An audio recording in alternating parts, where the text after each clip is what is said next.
The night held its secrets close, and the world seemed to hold its breath as I trudged wearily along the gravel path, my steps slow and heavy. My name is Aiden, and I was a young man burdened by the weight of a job that demanded my presence in the darkest hours in a remote area somewhere in Napa, California. For as long as I could remember, I had worked the night shift as a guard at the sprawling farmhouse that stood at the outskirts of the town. The mansion, an imposing figure under the moonlight, was surrounded by fields that seemed to stretch into eternity. It was a quiet, desolate place that held a silence so profound it felt almost otherworldly. On this particular night, the air was heavy with a strange and frightening stillness, and a sense of foreboding clung to my skin like a second shadow. My shift had ended, and I longed to escape the suffocating embrace of that mansion and its secrets. The path home wound through a small forest, a shortcut that I had taken countless times before. But tonight, it held a darkness that seemed to mirror the one that clung to my thoughts.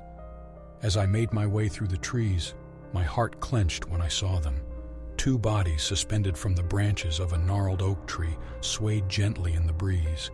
The sight hit me like a punch to the gut, and for a moment I froze, my mind unable to process the horror before me. My first instinct was to turn and run, to escape the nightmare that had suddenly engulfed my world. But I was not a stranger to fear. It had become a constant companion throughout my life. I was orphaned at a young age, left to navigate the world alone. This job was all I had, a means to an end, a roof over my head.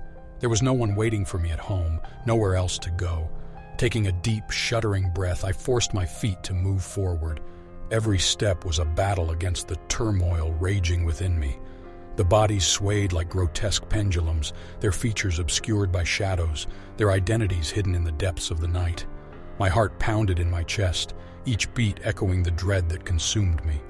As I drew closer, a chilling sensation crawled up my spine, and I felt a pair of eyes boring into me. The silence was shattered by a voice, faint yet distinct, calling out to me. "Help, please." The words were a mere whisper, carried on the wind, but they pierced through me like a knife. My breath caught in my throat, and a cold sweat broke out across my forehead. The impossible had become real. One of the hanged men was alive, clinging to a thread of existence, his voice a fragile plea that sent shivers down my spine. I stumbled back, my mind reeling as I stared at the man who should have been lifeless, his body swaying in the moonlight. It was as if the very fabric of reality had unraveled before me, and I was thrust into a nightmare I could not escape. The man's eyes met mine, filled with an urgency that tugged at my conscience. "Help me, please," he repeated, his voice a fragile thread of desperation. His words were a lifeline, pulling me out of my shock-induced stupor. With trembling hands, I fumbled for my phone and dialed the emergency number, my voice barely above a whisper as I relayed the gruesome discovery to the operator. Time seemed to stretch, each second an eternity as I waited for help to arrive.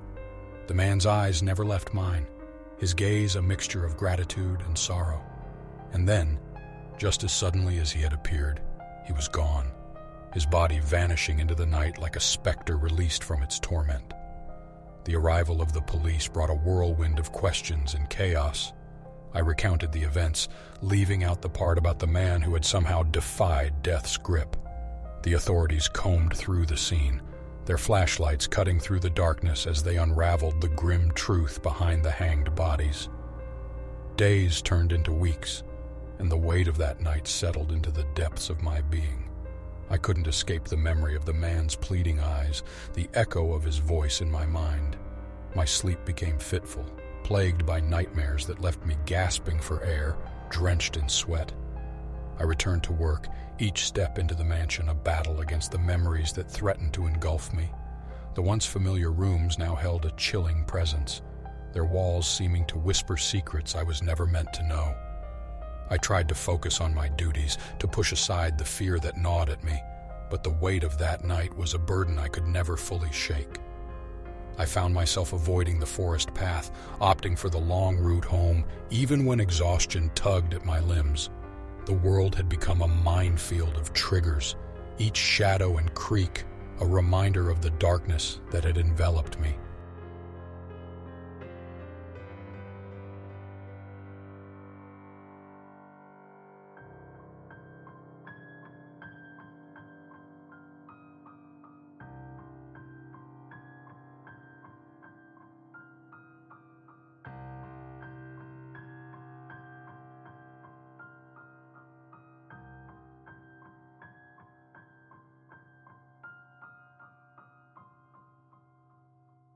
In the eyes of the world, I was just a young man going about his life, a guard who had stumbled upon a gruesome scene.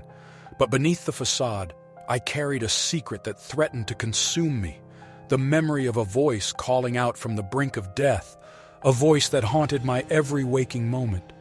And so I lived in the shadows, haunted by an experience I could never share, a burden I could never escape.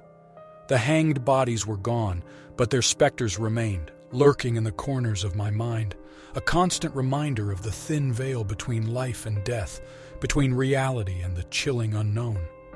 Months passed, and the memory of that night began to fade, though the weight it left behind never lifted. The mansion still cast its imposing presence over the landscape, but I had grown somewhat accustomed to its eerie atmosphere. I focused on my duties, patrolling the grounds with a sense of vigilance born from the haunting ordeal. One night, as I walked the dimly lit corridors, a sound echoed through the stillness, a soft, haunting melody that seemed to emanate from nowhere and everywhere at once. I froze in my tracks, my heart pounding as I strained to locate the source of the sound. It was as if the very walls of the mansion were singing a mournful tune, carrying the weight of untold stories. Following the melody, I found myself in a small room, its walls adorned with faded paintings and weathered books. The music grew louder, more distinct, and my gaze fell upon an old piano, its keys being played by unseen hands. I watched in awe as the music filled the room, a melancholic symphony that spoke of loss and longing. And then, as suddenly as it had begun, the music ceased.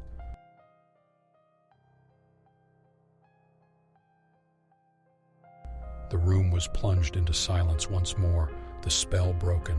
My breath caught in my throat, and I felt a presence, not a physical one, but a lingering energy that seemed to envelop me. It was as if the very essence of the mansion had reached out, seeking to share its secrets. I heard the unfamiliar voice uttering words that eluded my understanding. The voice held a strange familiarity, though it was muted and veiled, making it difficult to convey its message. Straining to grasp its meaning, I concentrated harder, my senses attuned to the enigmatic sound. It emerged from the obscurity like a whisper from the shadows. I focused more and more, and all of a sudden I realized that the voice I was hearing was that of the hanging body I had encountered before, and its desperate plea echoed hauntingly, "Please help me."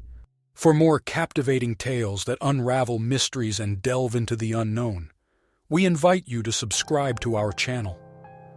Join us on a journey of intrigue and discovery as we bring you more enthralling stories that linger in the realm of the extraordinary.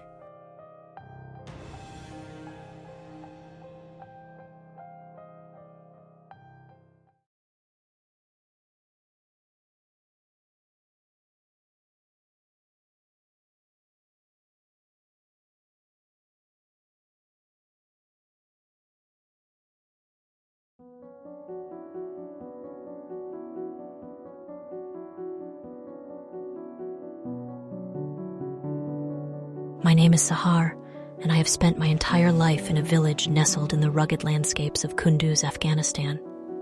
It is a place where the wounds of the past are carved into the very ground, where the echoes of a harsh civil war still bounce through the air. My village, once a haven of simple joy, now holds a spooky secret that only I have come to understand. I remember the stories my grandmother used to tell me, her voice a comforting presence in a world that seemed to hold its breath. She would talk about a time when our village was alive with laughter and music, when men and women danced under the moonlit sky, celebrating life's small pleasures. But that was before the war, before the darkness came upon us like a relentless storm. The civil war hurt our village, tearing families apart and leaving behind a trail of hurt and sadness. Many of the men who used to fill our streets with their laughter and dreams were now nothing more than memories, their lives taken by the harshness of conflict. When I was a child, I couldn't fully understand how big the loss was, but I could feel the heaviness that hung in the air like a heavy weight. It was on one dark night that I first became aware of the spooky presence that had come to our village. I had just turned 16, and the world was full of mysteries and possibilities.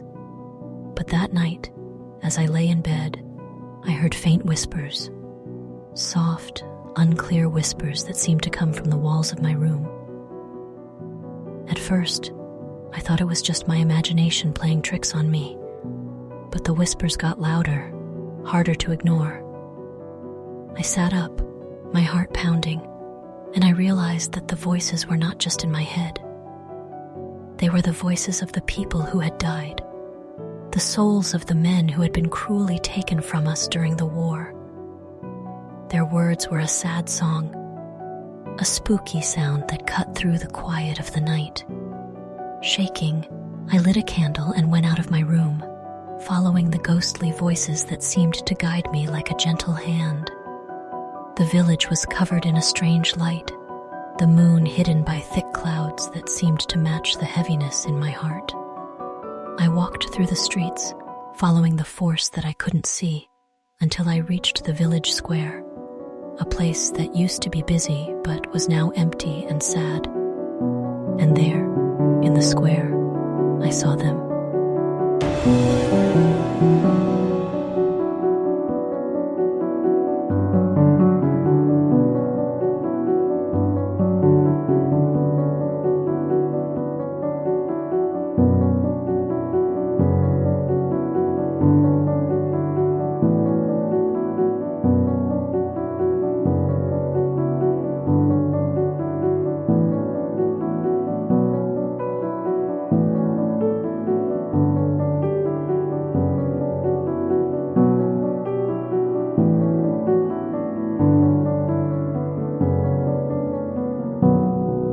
Faint shapes of people, see-through and ghost-like.